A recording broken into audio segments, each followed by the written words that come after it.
Terima kasih Anda masih bersama kami. Bagi Anda yang baru saja bergabung, kami berikan 3 berita utama hari ini. Seorang pria di Kuningan tewas usai terperosok jatuh ke tangki septik sedalam 5 meter. Diduga ilegal, tempat pembuangan akhir sampah plastik impor di Kabupaten Bogor akan ditutup. Tim hukum Cakup Indramayu nomor urut 2 Nina Agustina laporkan 17 pendukung Luki Hakim Saifuddin ke Bawaslu atas dugaan menghalang-halangi kampanye.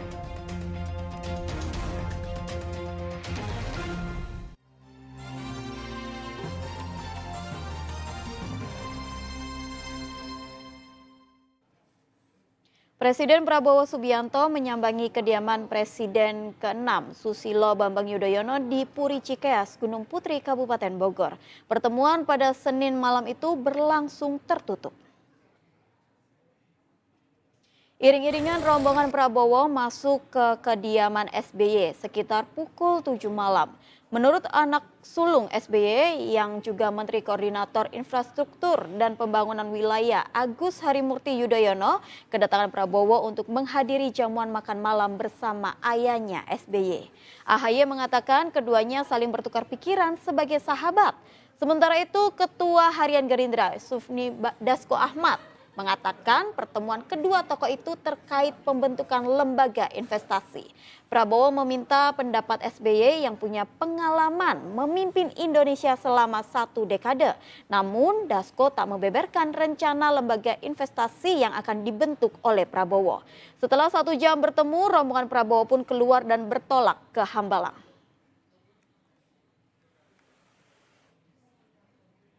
Menteri Lingkungan Hidup Hanif Faisal Nurofik menyidak tempat pembuangan akhir sampah plastik impor di Kabupaten Bogor.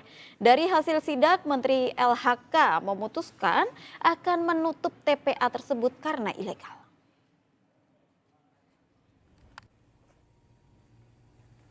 Tumpukan sampah yang Anda lihat ini bukanlah sisa material atau hasil kegiatan warga Indonesia di tanah air, melainkan sampah yang didatangkan dari luar negeri alias impor. Bertempat di Jalan Raya Narogong, Desa Dayeh, Kecamatan Cilengsi, Kabupaten Bogor, Menteri Lingkungan Hidup Hanif Faisal Nurofik menyidak keberadaan sampah impor. Kedatangannya ke salah satu pabrik kertas mengejutkan warga yang tengah memulung limbah plastik sampah impor. Usai melihat lebih dekat, Hanif meyakini jika sampah impor ini ilegal. Ia pun memutuskan untuk menutup operasional pembuangan sampah impor ini secara permanen. Hal ini menyusul keputusan pemerintah yang menghentikan impor sampah plastik dalam 6 bulan ke depan, sembari mengatur kembali rekomendasi aturan impor kertas untuk didaur ulang.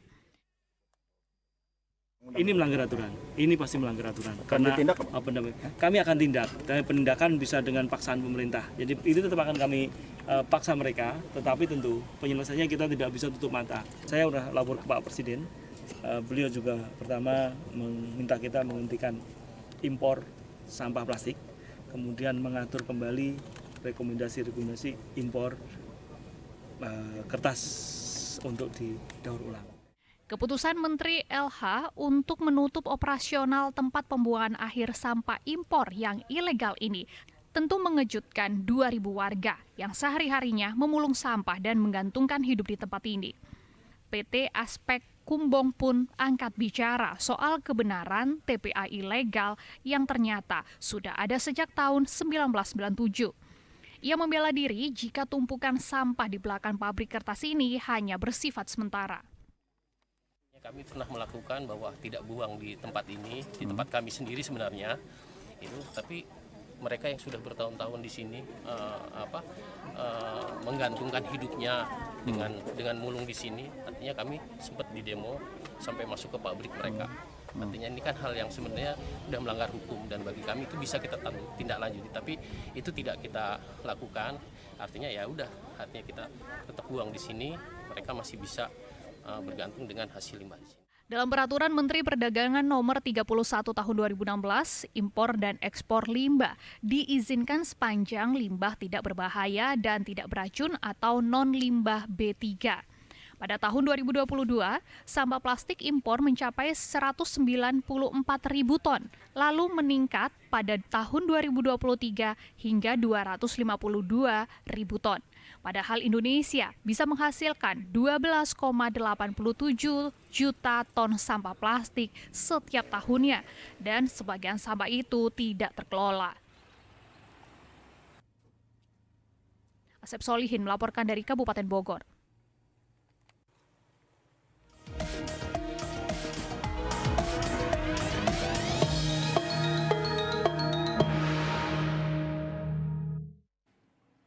Sejumlah surat suara rusak ditemukan dalam proses sortir dan lipat di gudang logistik KPU Sumedang.